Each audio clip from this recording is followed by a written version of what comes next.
بسم اللہ الرحمن الرحیم۔ السلام علیکم جماعت ہشتم، امید ہے آپ سب خیر و عافیت سے ہوں گے۔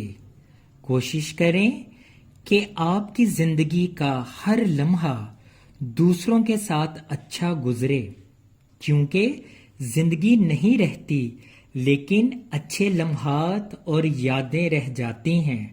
اللہ سے دعا ہے کہ وہ ہمیں اچھائی کے رستے پر چلائے، آمین۔ پچھلے لیکچر میں ہم نے سبق وٹامن تفصیل سے پڑھا اور یہ بھی پڑھا کہ وٹامن کن سبزیوں، پھلوں اور اناج میں پایا جاتا ہے اور ہماری صحت کے لیے کتنا ضروری ہے۔ امید ہے پچھلے لیکچر کو پڑھنے کے بعد آپ نے بھی وٹامن سے بھرپور غذا کا استعمال شروع کر دیا ہوگا۔ بہت اچھی بات ہے۔ آج کے لیکچر میں ہم وٹامن کی مشق، مذکر مؤنث اور مکالمہ نمبر 4 پڑھیں گے۔ جیسا کہ آپ جانتے ہیں کہ سبق وٹامن کی کوئی مشق نہیں ہے، لہذا آج کے لیکچر کے لیے میں نے اس کی مشق کو خود ترتیب دیا ہے تاکہ آپ مزید اچھی طرح سے اس سبق کو سمجھ سکیں۔ تو چلیں مشق سے آج کے لیکچر کا آغاز کرتے ہیں۔ مشق سوال نمبر 1۔ سبق وٹامن کو پڑھ کر سوالات کے جوابات تحریر کریں۔ 1۔ وٹامن کی مختلف قسموں کو دیکھتے ہوئے مصنف کیا کہتا ہے؟ جواب: مصنف یہ کہتا ہے کہ پہل وٹامن صرف 2 قسم کے تھے، وٹامن الف اور ب۔ اب تو وٹامن نے سارے حروف تہجی اپنا لیے ہیں۔ اگر اس کی تشکیل کو نہ روکا گیا تو نئے حروف تہجی بنانا پڑیں گے۔ سوال نمبر 2۔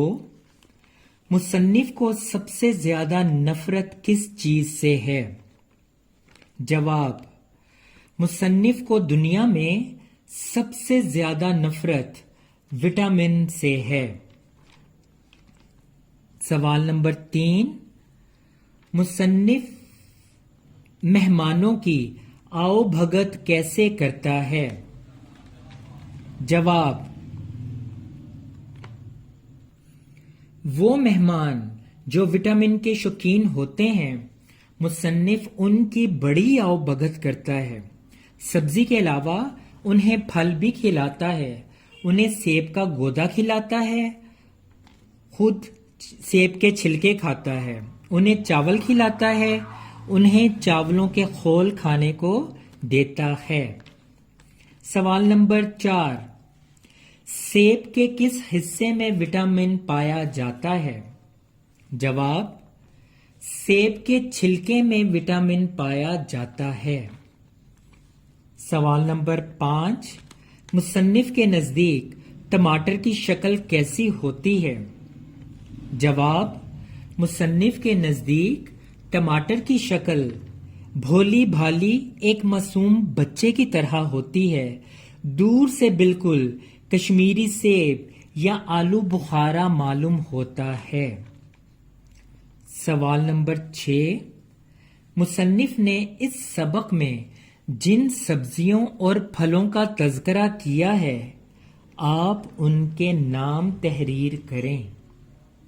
جواب: مصنف نے اس سبق میں ٹماٹر، کدو، بینگن، بھنڈی، سیب، انگور، انار، ناشپاتی اور نارنگی جیسے پھل اور سبزیوں کا تذکرہ کیا ہے۔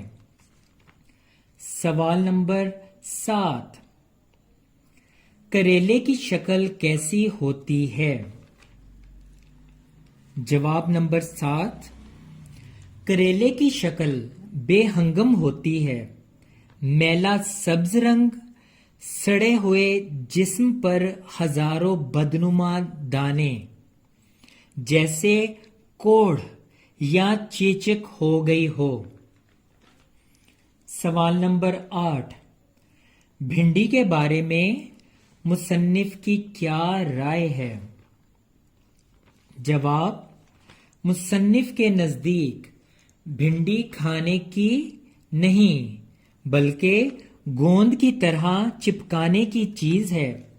مناسب تو یہی تھا کہ بھنڈی کے لیے لیس سے گوند دانیاں بھری جاتیں اور ایک نئی صنعت کا آغاز ہوتا۔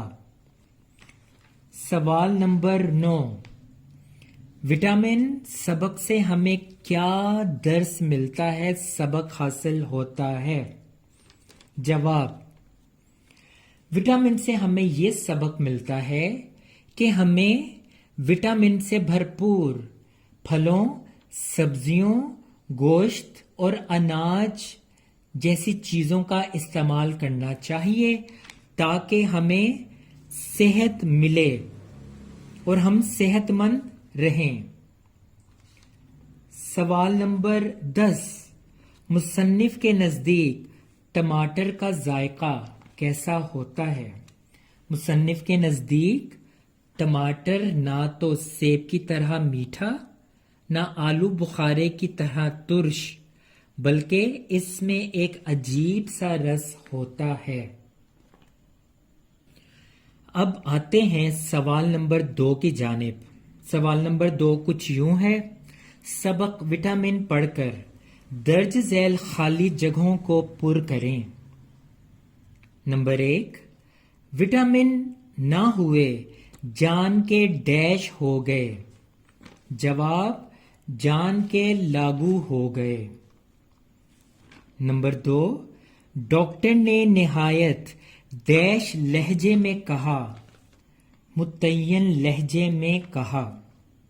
نمبر 3، دراصل بھنڈی کھانے کی نہیں گوند کی طرح ڈیش کی چیز ہے، گوند کی طرح چپکانے کی چیز ہے۔ نمبر 4، دنیا میں مجھے جن چیزوں سے نفرت تھی ان میں ڈیش بھی شامل ہے، ان میں وٹامن بھی شامل ہے۔ نمبر 5، خدا جانے لوگ ڈیش کیسے کھاتے ہیں، لوگ ٹماٹر کیسے کھاتے ہیں۔ سوال نمبر 3، وٹامن سبق پڑھ کر فقرات کو درست یا غلط کریں۔ نمبر 1، بینگن کی تعریف میں مسلمان شاعروں نے زمین آسمان کے کلابے ملا دیے ہیں، غلط۔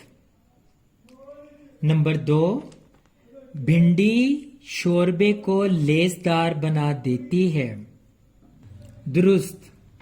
نمبر 3، سیب کے چھلکے میں وٹامن پایا جاتا ہے، درست۔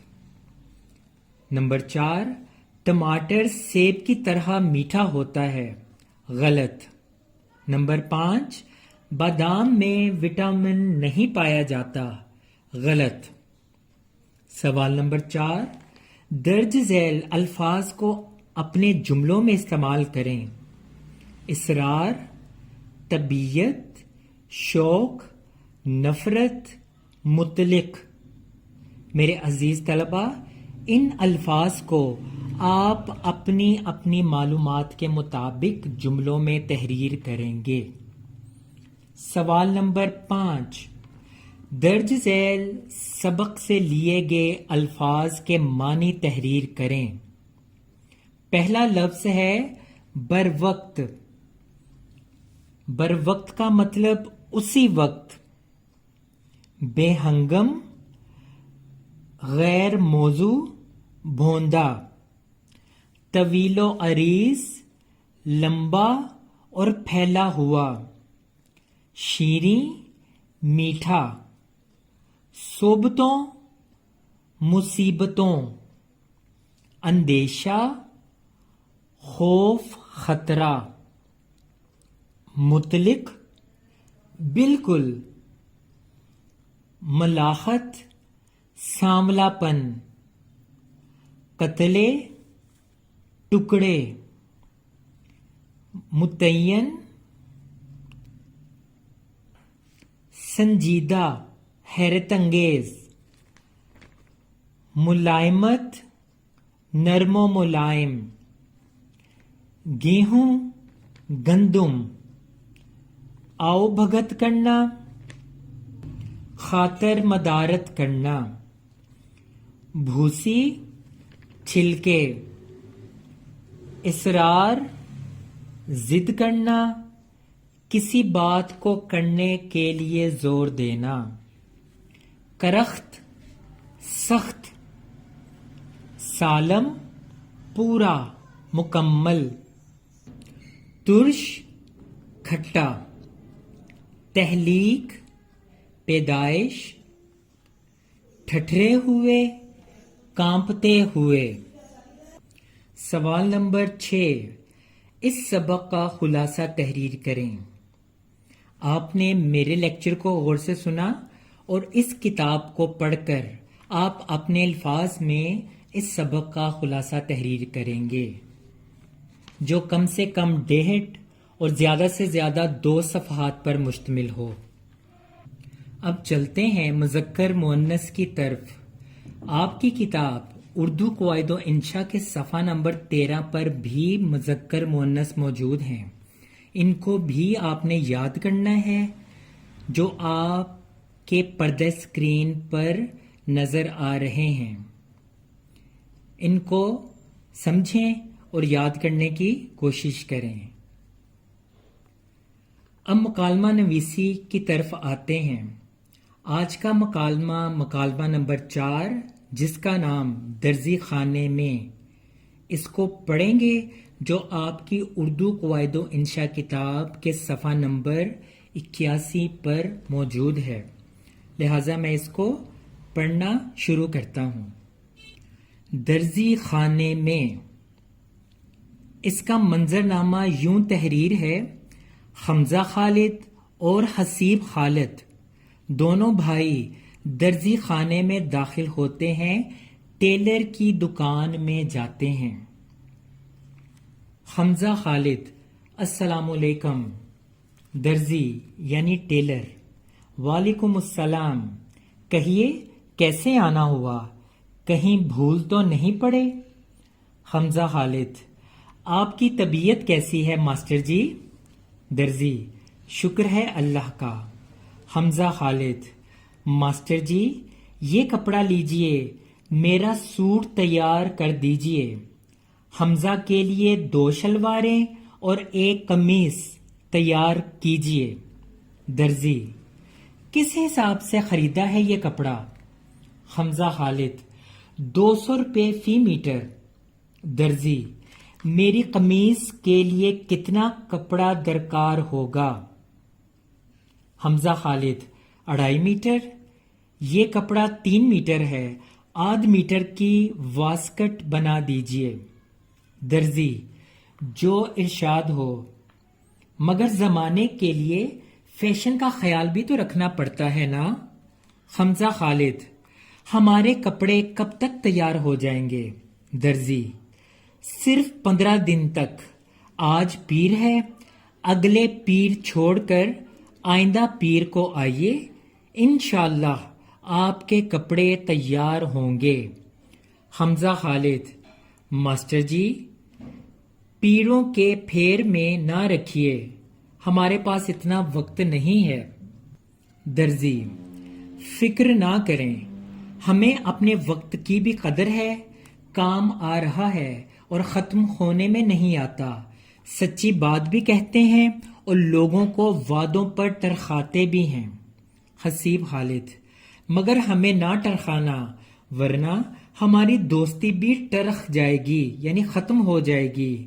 درزی: نہیں، یہ صرف باتیں ہی ہیں، بھلا میرا وعدوں سے بھی کام چلتا ہے کہیں؟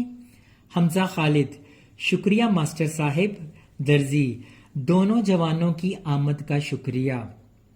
یہ تھا ہمارا آج کا لیکچر۔ انشاءاللہ نئے لیکچر کے ساتھ دوبارہ آپ کی خدمت میں حاضر ہوں گا. تب تک اللہ حافظ، اللہ نگہبان.